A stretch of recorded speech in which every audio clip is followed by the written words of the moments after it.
Previously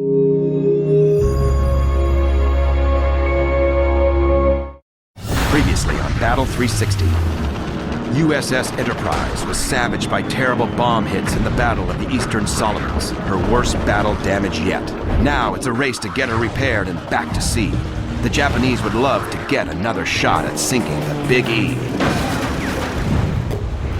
USS Enterprise, a fighting city of steel.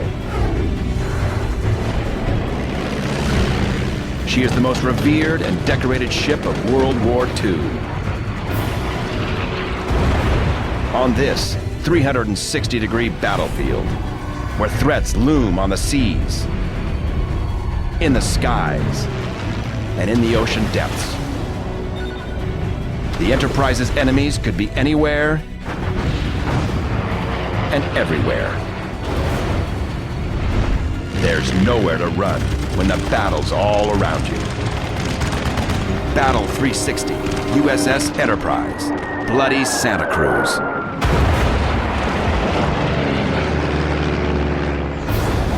This series is brought to you with limited commercials by the men and women of Enterprise Rent-A-Car. October 26, 1942. 2 months after a severe baptism of fire near Guadalcanal, USS Enterprise is once again at sea, heading for a showdown with the Japanese fleet. 8:30 a.m.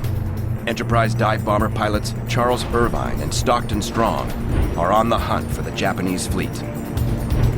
Their mission? Find an enemy carrier force in the waters off the Santa Cruz Islands and report its location back to Enterprise. It's the same strategy still being used by today's carrier fleets.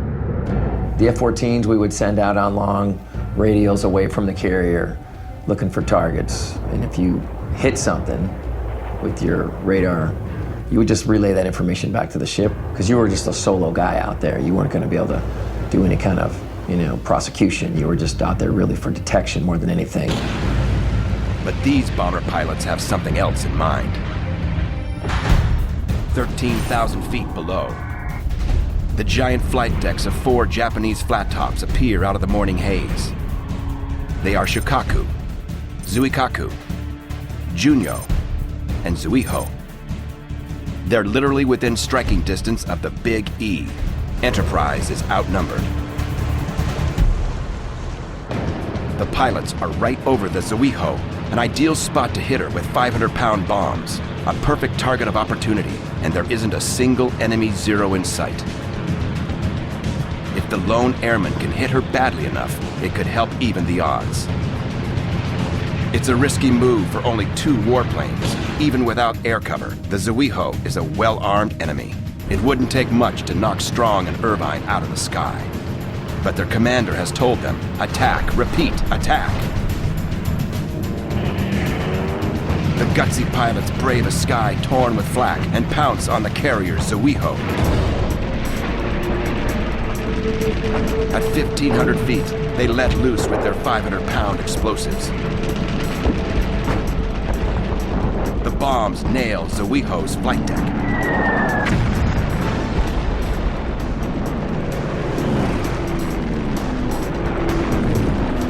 And each of them planted a 500-pounder right smack on top of that sucker and set him on fire. Now, with 2 holes in her deck, the enemy carrier will be unable to land or launch any of her aircraft. She's been put out of business. On their own, Strong and Irvine has struck the first knockout punch in the Battle of the Santa Cruz Islands. Carrier Zuiho is out of the fight. But it's the Japanese that strike the next blow. Before Enterprise pilots could discover the Japanese carriers, the enemy has already launched bombers and torpedo planes. Now, a massive airstrike storms towards the American task force. Enterprise will soon be in the fight of her life. Flashback, almost 2 months earlier. September 1942.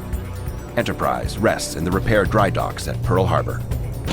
She's been crippled by 3 direct hits in the Solomons that have torn her flight deck and destroyed a battery of 5-inch guns. Now, repair crews swarm over her, working night and day to get the blistered ship back into fighting condition. The hanging deck was all ripped up back in the stern, and big steel 2.5 inches thick, just folded back like a piece of paper. Right now, the U.S. can't afford to lose a single carrier, not even for a few weeks. Damaged Enterprise and sister USS Hornet are now the only battle-ready carriers that the Pacific Fleet has left. 2 U.S. carriers against 7 Japanese flat tops. In the months after Pearl Harbor, America is still struggling in the wake of the Great Depression.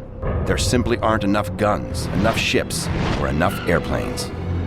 If you look at the American material situation in the depths of the Guadalcanal campaign, we were really scraping the bottom of the barrel. We were fighting these battles without any of the material superiority that we would enjoy in 1944, 1945. While Enterprise undergoes repairs, the long campaign for Guadalcanal continues. Marines have struggled for weeks to hold on to Guadalcanal's Henderson Field, the most valuable airstrip in the South Pacific. It can provide a vital airbase for whichever force controls it. The Marines seized it 6 weeks ago, and the Japanese want it back. Japan's target, Henderson Field. Objective, annihilate the U.S. forces that hold Guadalcanal. Strategy, storm the island with ground troops, while sending the Imperial Navy to Santa Cruz to destroy USS Enterprise and USS Hornet. The Japanese know that the waters off the Santa Cruz Islands lie in the direct path of any U.S. fleet bound for Guadalcanal. They plan to cut them off at the pass. Back at Pearl, the fight to get Enterprise up and running continues. During her hasty refit, Enterprise receives an important modification: new guns. She is stripped of all but one of her outdated Quad 1.1 anti-aircraft mounts. Sailors jokingly call these weapons Chicago pianos, a nickname typically used for the Tommy gun that ruled the streets of Chicago in the 1920s. Only one set of the slow-firing cannons will remain on the front of the ship, but the exposed position is right out in the open, a dangerous death trap for its gunners. Unlike the battleships, there are no turret shields to protect Enterprise's gun crews. As 1.1s are pulled from the ship, Enterprise gets a brand new set of the latest anti-aircraft weapon in the arsenal, the 40mm Bofors. With a rate of fire of 160 rounds per minute versus 150 for the Chicago piano, the 40mm projectile is more than double the weight of the 1.1 and has nearly twice the maximum range. The 40mm Bofors weapon is by far the most effective anti-aircraft weapon introduced on U.S. Navy aircraft carriers to that date.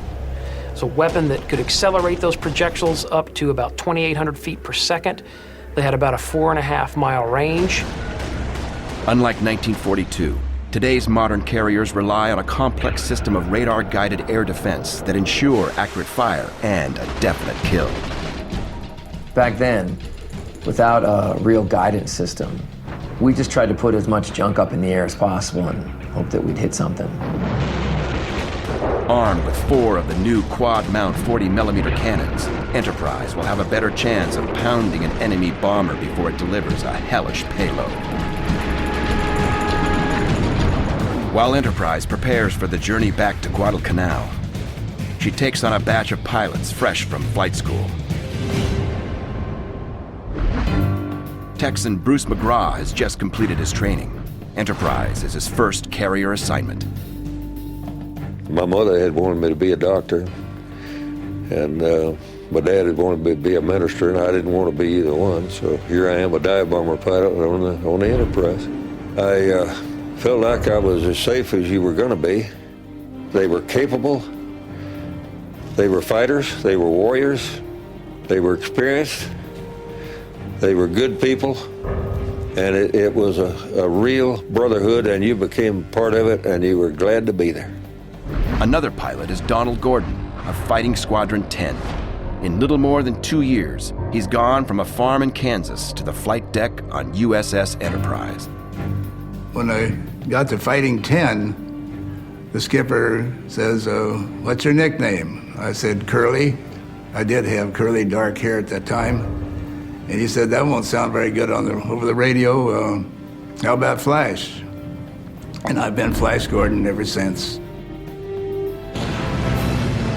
October 15, 1942. Finally repaired and rearmed, Enterprise stands out at Pearl Harbor. She bristles from stem to stern with anti-aircraft guns and carries her patched holes like battle scars. It's miraculous to consider the extensive bomb damage from the 3 hits and the near miss at Eastern Solomons, that with about a month's work, she was reintroduced to the battle and comes back actually stronger than ever. Enterprise is back in the fight, ready to wreak vengeance on the enemy. But she's not alone. As always, CV-6 will be joined by a fleet of escorts, battleships, cruisers, and destroyers. Joining the fight alongside Enterprise for the first time is Norm Vincent of Gardner, Massachusetts, aboard USS Smith. I had just turned 18 when we engaged in the Battle of Santa Cruz. I was about 56 days into my 18th year. I felt that we couldn't get to the West Coast fast enough and the war would be over, but it was a little different story. Unlike the eager recruits, veterans on the battle-wise Enterprise already know what to expect after the horrors of the Eastern Solomons. For men that have had to bury the mangled bodies of friends and shipmates, the haunting images of battle are hard to forget. For the Marines and sailors aboard the USS Enterprise, if they get hit, they want it to be quick, because they do not want to lay there in agony and pain. Everybody was scared. And it's not a very pleasant thing to having bombs dropped on you. And of course, I'm sure the Japanese didn't like it either. Everyone knows a battle is just beyond the horizon, but each man is ready to face whatever the Japanese can throw at them. I thought, let's get it over with. There was no fear about it. If we're going to be fighting Japs, a good Jap is a dead Jap. 3,300 miles from Pearl Harbor, Enterprise rendezvous with sister carrier USS Hornet. The mighty carriers form one massive new task force, TF-61, under the command of Admiral Thomas Kincaid. Kincaid is a hard-fighting New England native, veteran of World War I and an expert in gunnery. He's the perfect choice to lead Enterprise's task force into battle.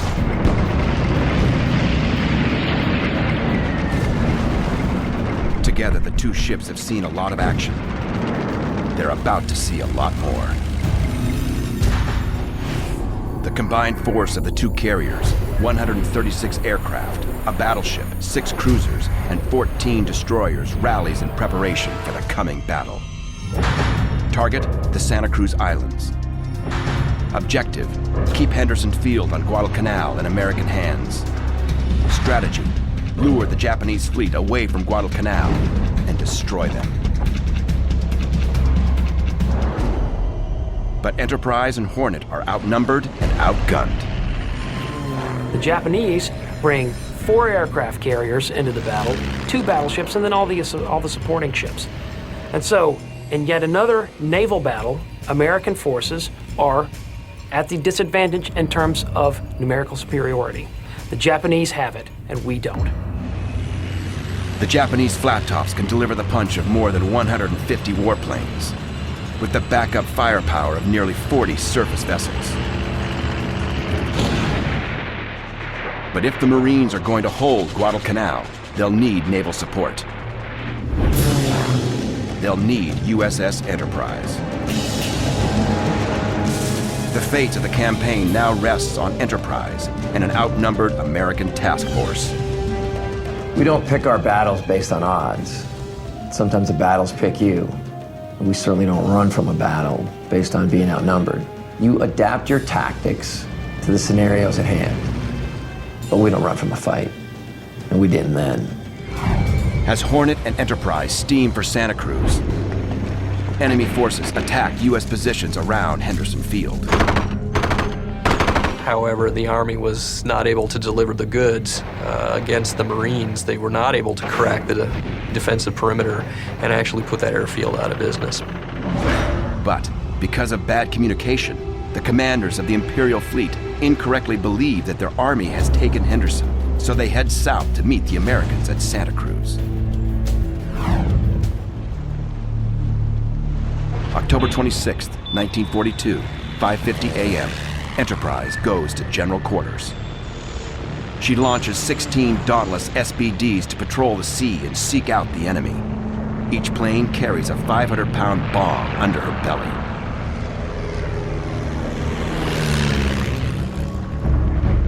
Objective: find the Japanese before they find Enterprise. Strategy: the bombers will search a 200-mile vector for the enemy warships. 85 miles from Enterprise. Bruce McGraw and Warren Welch of Bombing 10 are the first Enterprise flyers to meet the Japanese. They discover a menacing formation of enemy surface ships, and they're headed right for the American carriers.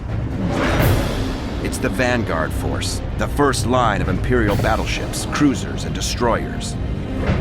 Suddenly, the enemy gunners open fire. The air was full of puffy, black little clouds, and they were exploding shells from long-range anti-aircraft shells, and I was kind of in the middle of a patch-up.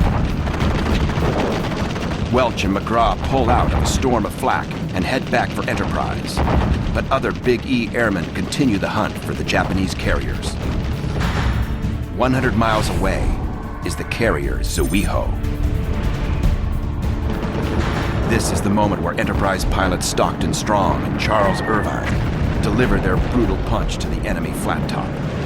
Now, Enterprise and Hornet are only up against 3 enemy carriers.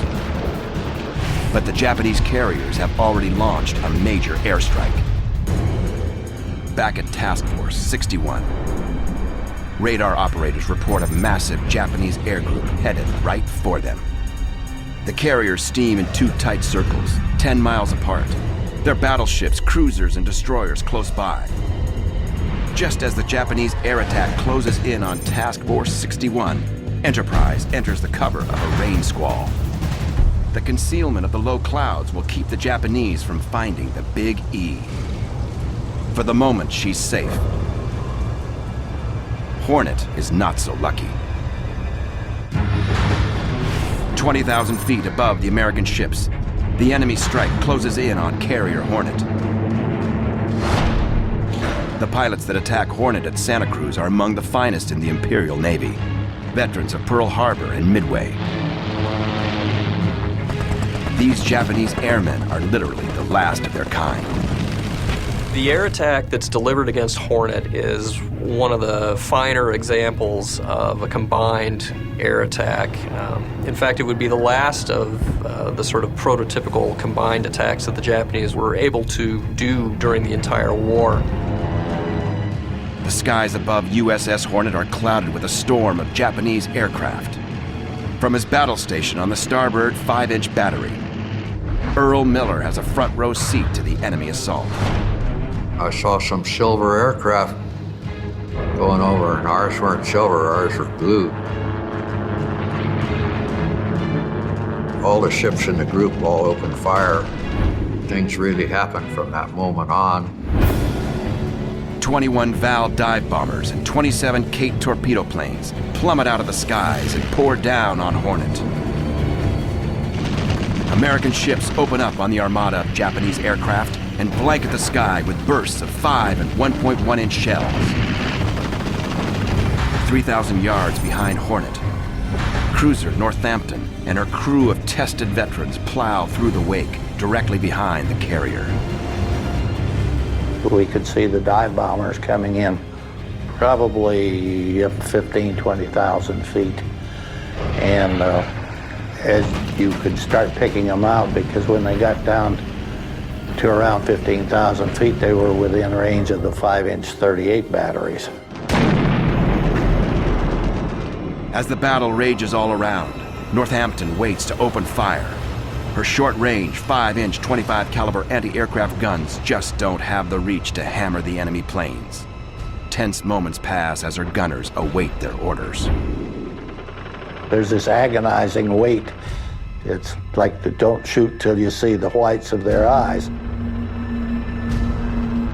Finally, the enemy planes drop down within range. Northampton opens up with everything she's got.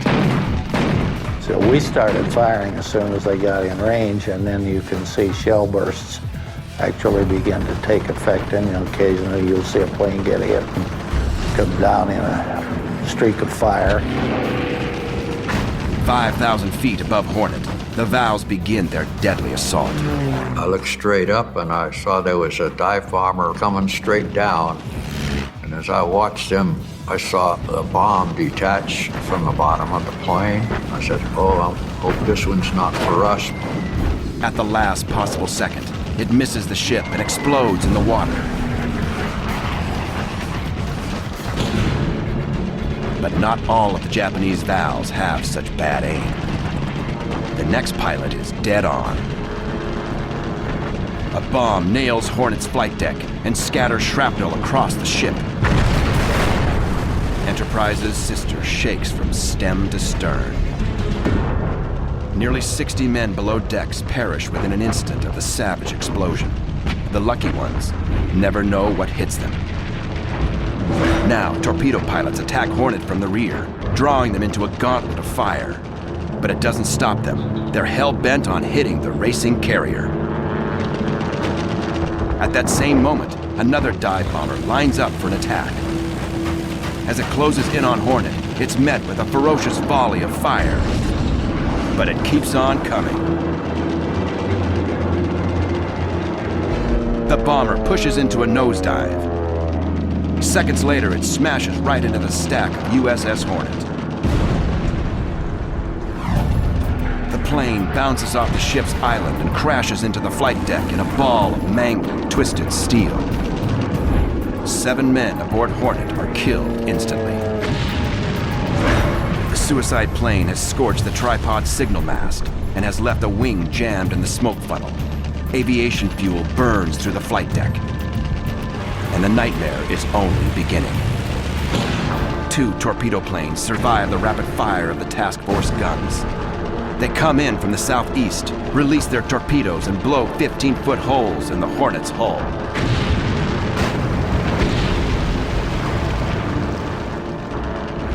Hornet loses all power and comes to a halt. She's a sitting duck, the perfect target for the next Japanese torpedo or dive bomber. She doesn't have to wait long for the next brutal blow. Another burning Vow closes in on the listing carrier. Her crew watches as the smoking bomber passes eerily around the bow and comes screaming in from the port side.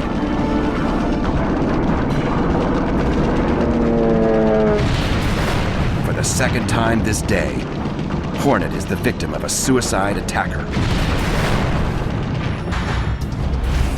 10 miles away, USS Enterprise emerges from the cover of the rain squall she entered 20 minutes before. Every man topside can see the smoke rising from Hornet, and instantly the crew of Enterprise knows what this means. The Big E and her escorts might be all that's left to defend Guadalcanal. And with every other U.S. carrier dead or damaged, Enterprise may become the only battle-ready carrier left in the Pacific. Now, Hornet's pilots have no choice but to land on Enterprise. By 10:30 a.m., her flight deck is jammed with aircraft from both ships. There was about 150 airplanes involved there. Counting the ones that we lost, we still couldn't take them all aboard. So we filled up pretty quick, and then anything that was really damaged went over the side. That was a lot. If Admiral Kincaid is going to continue the fight against the Japanese fleet, the planes landing aboard Enterprise will have to get rearmed and refueled. And with the deck loaded with aviation fuel and bombs, Enterprise is now an explosive target. She'll have to launch the air groups fast or risk getting blown to pieces. But in a few minutes, an overcrowded flight deck will be the last of the crew's concerns. Another Japanese air assault is on its way. Imperial warplanes have managed to knock out one American carrier. Now it's time to unleash hell upon the Enterprise. 18,000 feet below, radar operators on Enterprise report a flight of incoming Japanese dive bombers. Her captain directs the ship into a left turn. an erratic course to deflect the enemy planes. For many of the Big E's pilots, it's too late to launch. They're trapped aboard the Enterprise. Anti-aircraft batteries open fire as 25 dive bombers plunge out of the sky and head right for USS Enterprise. The anti-aircraft guns of the fleet just laid a terrific barrage of anti-aircraft fire up and knocked so many of them down. Bruce McGraw and the men below decks can judge the distance of the incoming attacks by the changing sounds of Enterprise's guns. As the Japanese get closer, a different weapon opens fire. When our 5-inch anti-aircraft guns went off, which is the big boom, well, we knew they were in range of the long-range guns. Then when the 40 millimeters started going off, then we knew the Jap planes were getting closer to us. And then when the 20 millimeters started going off, we knew we were pretty close to where we could get hit. As the planes come in closer, the new 40-millimeter Bofors are about to be put to the test and open up with venomous accuracy. Enemy bombers are ripped apart as they fly straight into the face of the solid steel nightmare. One smoking Val dive bomber bears down on the Big E's deck. At the last moment, Enterprise heels over into a sharp left turn. The plane hits the water. Its bomb explodes in a shower of deadly debris. More planes vector in from 12,000 feet, but gunners on Enterprise's batteries fire away for all they're worth, destroying 5 enemy dive bombers with punishing fire. Sheets of lead fill the air, but it's not enough. Our little fighters and our anti-aircraft guns from our ship and all the protected ships just couldn't get them all. As Enterprise turns, she opens herself up to another dive bomber. Before the gunners can react, it's too late. The plane releases a 550-pound bomb right over Enterprise. The bomb penetrates through the flight deck and out the portside bow. A Dauntless parked on the flight deck is blown off the ship and into the sea. Shrapnel hits the hull like a shotgun blast. 2,500 feet above, another Val dive bomber closes in and draws a bead on the Big E. The Val faces a firestorm of American flak and drops its payload. The direct hit penetrates the flight deck just behind the forward elevator and splits in two. Half of the bomb explodes in the hangar deck, destroying anything in its path. The second half hammers through to the third deck and kills 34 men in the very heart of the ship. Seconds later, a near miss tears a 50-foot scar in Enterprise's hull below the waterline and opens her starboard fuel tanks to the sea.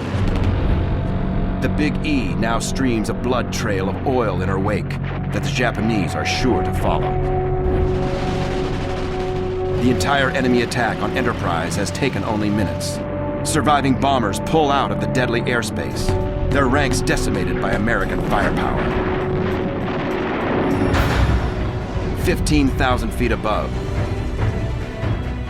several enemy aircraft run right into Wildcat pilots from Fighting Squadron 10 of Enterprise. One of these Enterprise pilots is the veteran sharpshooting ace from Montana, Swede Vedasa. He's determined to avenge the attack on Enterprise, protect his ship, and kill the enemy pilots. Swede will try to move in behind and below the enemy flyers, aim for the fuel tanks, and knock them down one by one. I went down and there were 4 planes, 3 in formation, and a 4th one just to the left. Swede gets below the first dive bomber and opens fire with 4 of his 50 caliber guns.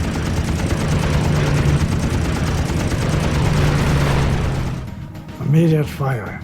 Guy peeled off, blows. I moved up under the other 3. Same thing, I'm underneath them. One by one, Swede destroys the 4 enemy dive bombers for their attack on his ship. We tend to put aggressive guys in cockpits. And I don't want to say that we think we're invincible,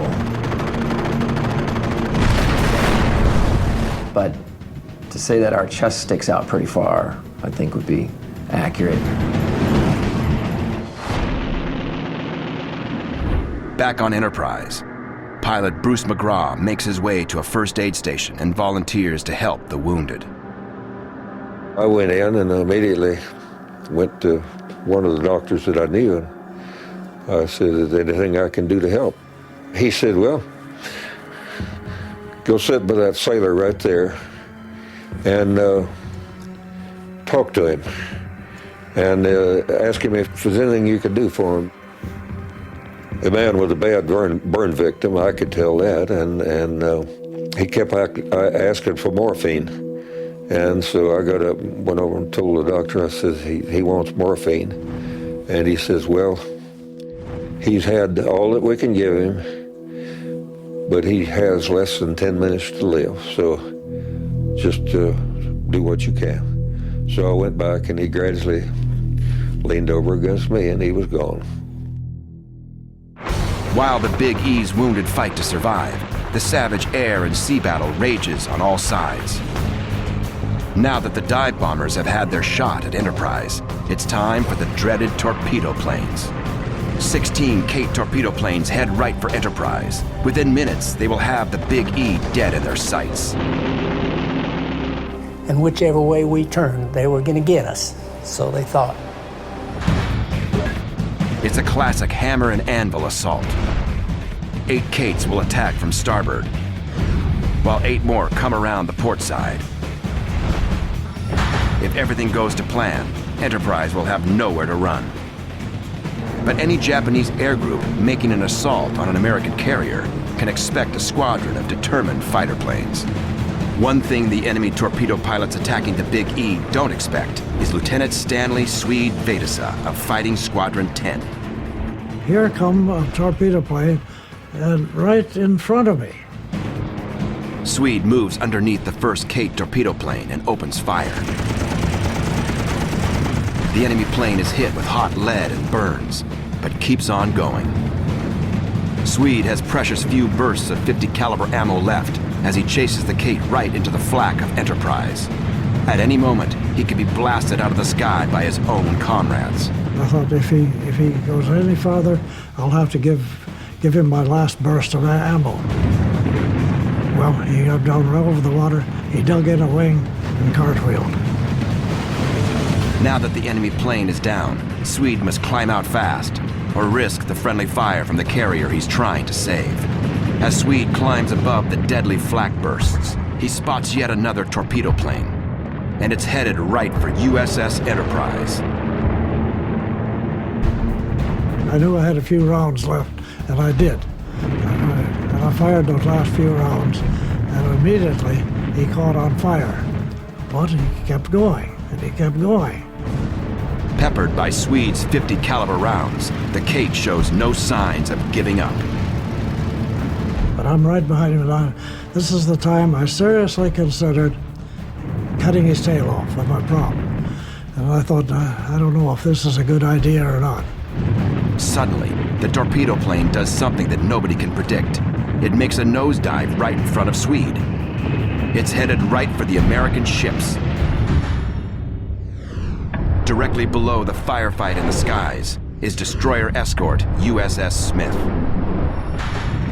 USS Smith has been on station all morning, screening Enterprise. Its mission, protect the massive carrier at all costs. Commissioned in 1936, USS Smith is a Mahan-class destroyer. Her overall length, 341 feet. Top speed, 37 knots. She has a crew of about 158 officers and men. She's armed with a battery of 5 5-inch guns, .50 caliber machine guns, torpedo tubes, and depth charges. Like most of the older destroyers in the fleet, Smith is affectionately called a tin can. But now, the Japanese suicide plane has the tin can destroyer locked dead in its sights. And I watched him, I pulled off to the right, and I watched him, and he went into a vertical dive, and he hit that destroyer, which was the Smith. When the plane hit the front of our destroyer, and the destroyer dipped like it would hit a big wave.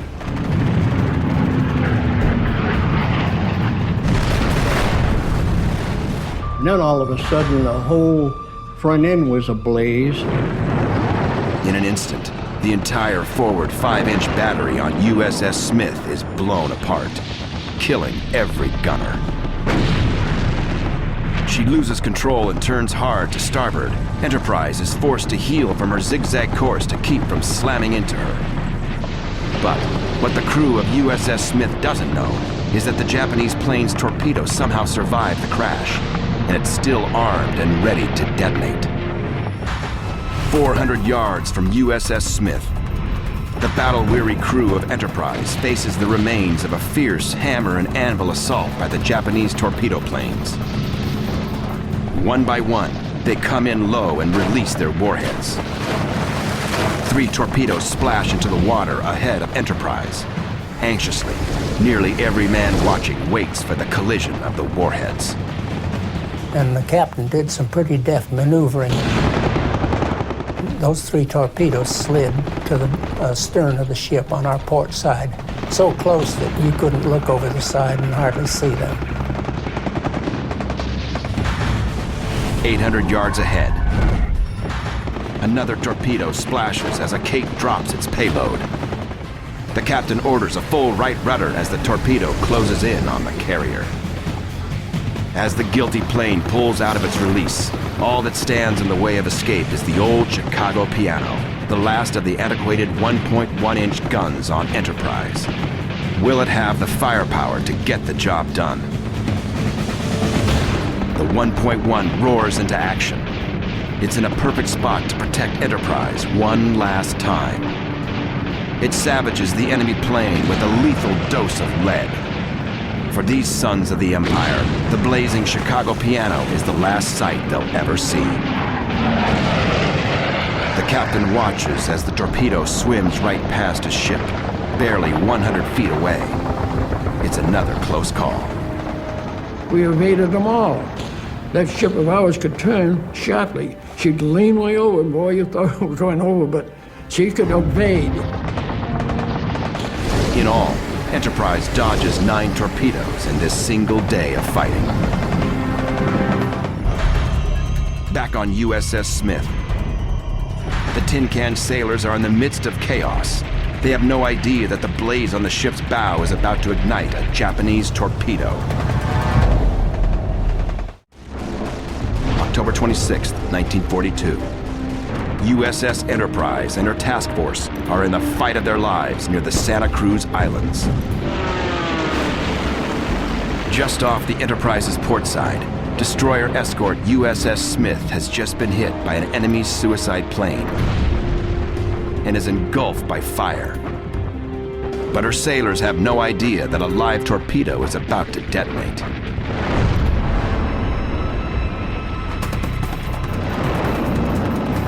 Flames and smoke engulf the bow and bridge as shrapnel flies across her decks. Smith is an inferno. Her bridge is evacuated as the damage control party struggles to battle the blaze. If the fire reaches the ready ammo supply, dozens more sailors might be killed by the explosion of hot ordnance. Her captain must act fast if he's going to save his battered ship. The inflamed destroyer is out of control, ready to be picked off by the next enemy plane or submarine. The captain of the Smith directs the ship right into the massive wake of battleship South Dakota. The spray that the giant ship sends up showers over the flames. Through smoke, fire, and a sea of shot and shell, the crew of USS Smith reclaimed their ship and rejoined the fight. Well, it's actually pretty remarkable. Through all that confusion and the fire and the firefighting, you know, and just the human death toll in itself, they had to put all that behind them and focus on what they really needed to do, which, first of all, they had to save the ship before they could save themselves. Despite the loss of nearly 60 men, the USS Smith continues to defend the Enterprise. For the ship and the crew to focus on what was at hand and then just go right back to fighting tells a lot about their training, their discipline, and their overall American spirit. The surviving gunners of USS Smith blast the hell out of the retreating airplanes. The Kate torpedo planes fail to get a solid hit on Enterprise. The surviving pilots pull out of the maelstrom of flak and make their escape. They should have come 25 minutes earlier and coordinated their attack with the dive bombers. But, you know, the lucky little E, everything's turned out all right for us. But the Kates have one final obstacle. Swede Vedasa, Flash Gordon, and the Wildcats of Fighting Squadron 10. The plane that Swede and Flash used to defend Enterprise is the F-4F Wildcat, a single-engine fighter. It's armed with as many as 6 50-caliber machine guns, capable of firing 1,400 rounds of ammo, and has a top speed of 320 miles per hour.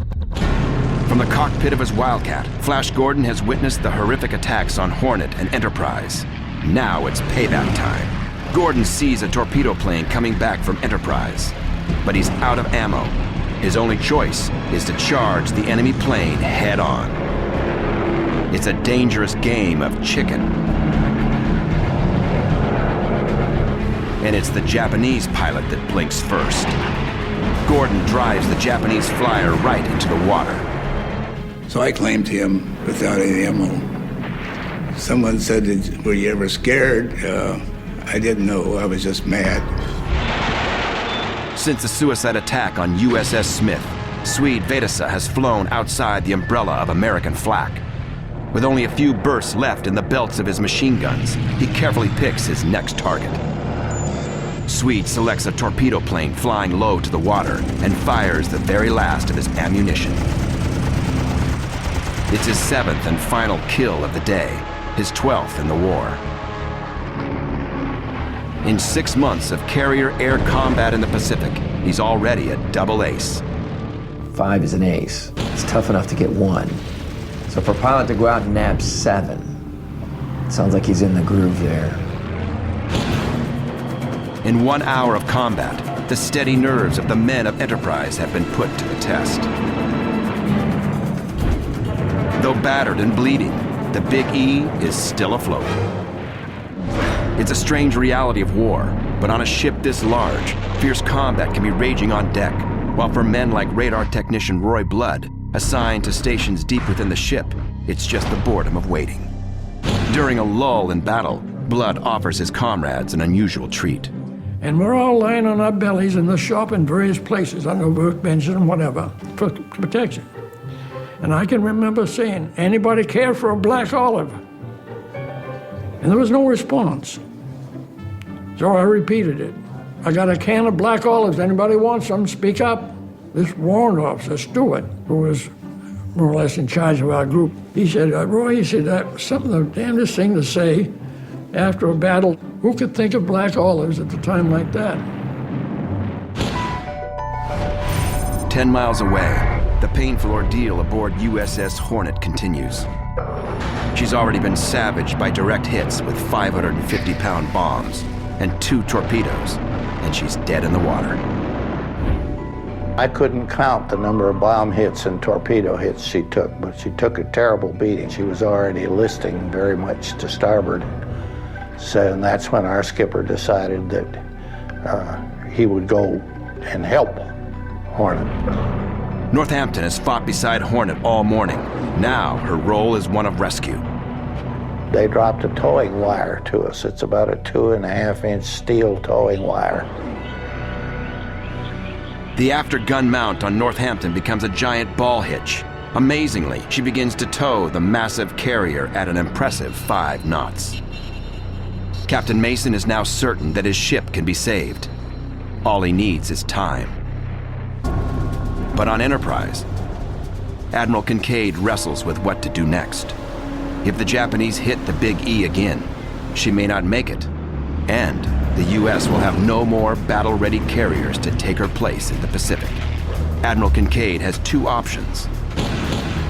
He can stay and continue the battle, risking Enterprise and the lives of everyone aboard, or he can abandon Hornet and head south to save his battered task force. Kincaid makes the painful decision to withdraw. Now the Big E must leave her sister, Hornet, to an uncertain fate. Rather than continuing to leave the Enterprise, South Dakota, and all the other ships in the battle area, continuing to make them vulnerable to enemy air attack, the decision was made to withdraw them. Enterprise is already hit. Enterprise is damaged. Enterprise is bleeding. It's time to get out before the costs elevate too high. It's time to break contact with the enemy and pull away. Enterprise heads for the American base at New Caledonia, leaving her bloodied sister Hornet on her own. 4 p.m. The crew of USS Hornet have managed to get the fires on their ship under control, and have even got steam pressure in 3 of her boilers. And with a little help from USS Northampton, it looks like Hornet might be saved after all. But what the men of Hornet do not know is that a final Japanese attack has been launched to finish them off. 6,000 feet above, 7 Kate torpedo planes fly in and prepare for their attack. Cruiser Northampton must break off her tow line and fend for herself. But a Kate scores a direct hit on Hornet that detonates amidships. This is the fatal blow. For USS Hornet, the situation is hopeless. With his ship taking on water and fires breaking out, Captain Mason orders the crew to abandon ship. Now his men must face the shark-infested waters and try to make it aboard another ship. I swam out for a ways, and then I saw a group of others on a life raft, so I swam toward that. And then a destroyer came along and picked us up out of this life raft, and I was about probably the last one to get out of the life raft. As soon as I got up on that net climbing up the side there, the captain ordered full speed ahead, and that destroyer started to get out of there. As Captain Mason slips over the side of his ship, he leaves behind the bodies of more than 100 officers, sailors, and Marines. Many of the wounded survivors make it aboard one of the destroyer escorts, or cruiser Northampton.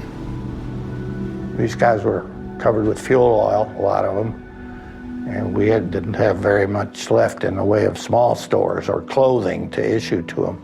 So Northampton crewmen opened their lockers, and we gave these guys clean skivvies and socks and dungarees and shoes and cigarettes and whatever they needed.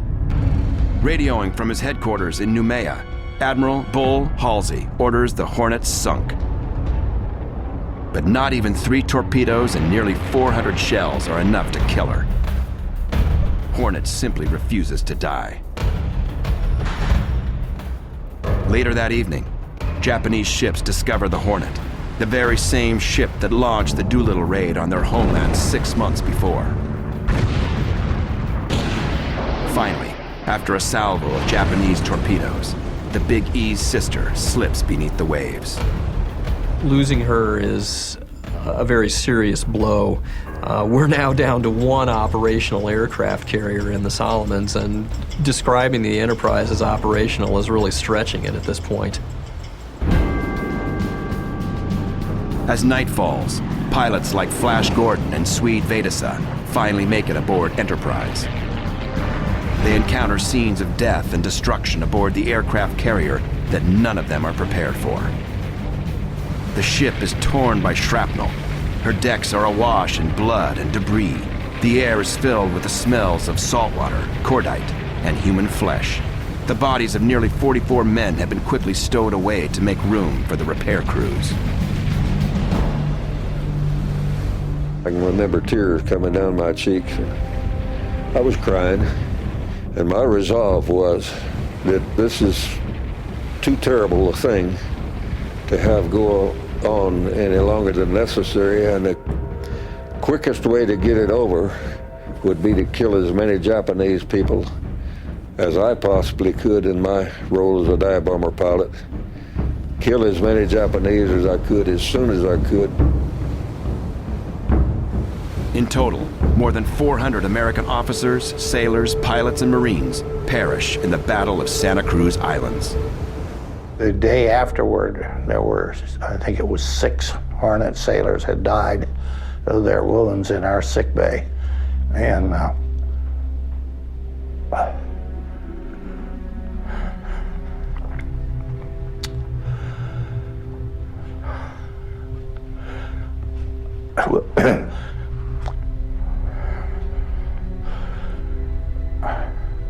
we buried them at sea. And that was, I guess, probably the toughest. You know, and you ask how we felt about it. Well, I think that brought it home to us.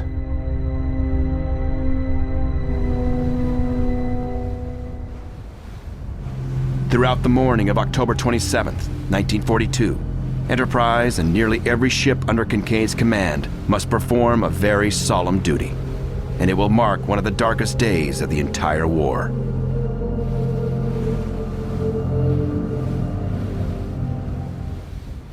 Just remembering it, I can't get over it.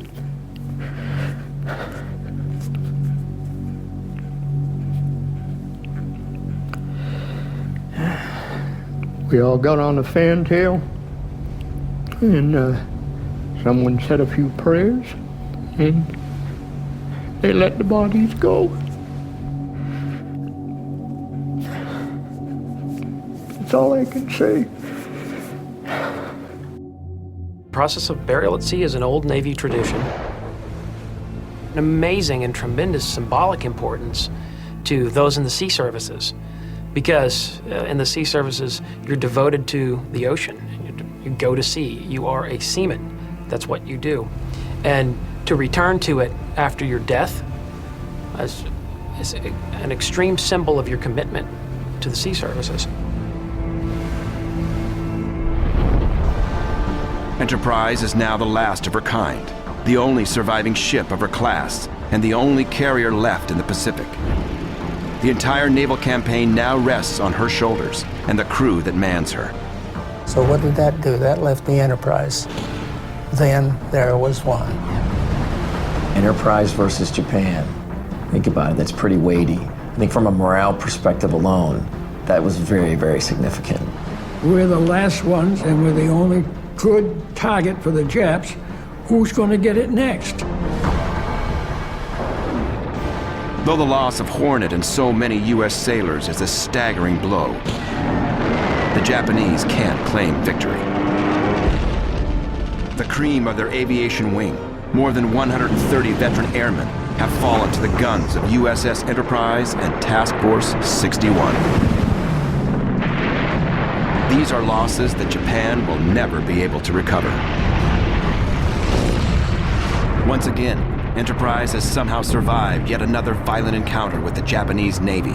Despite being outgunned and outnumbered, she and her crew have lived to fight another day. I think it's amazing to sense that the USS Enterprise survived all those battles.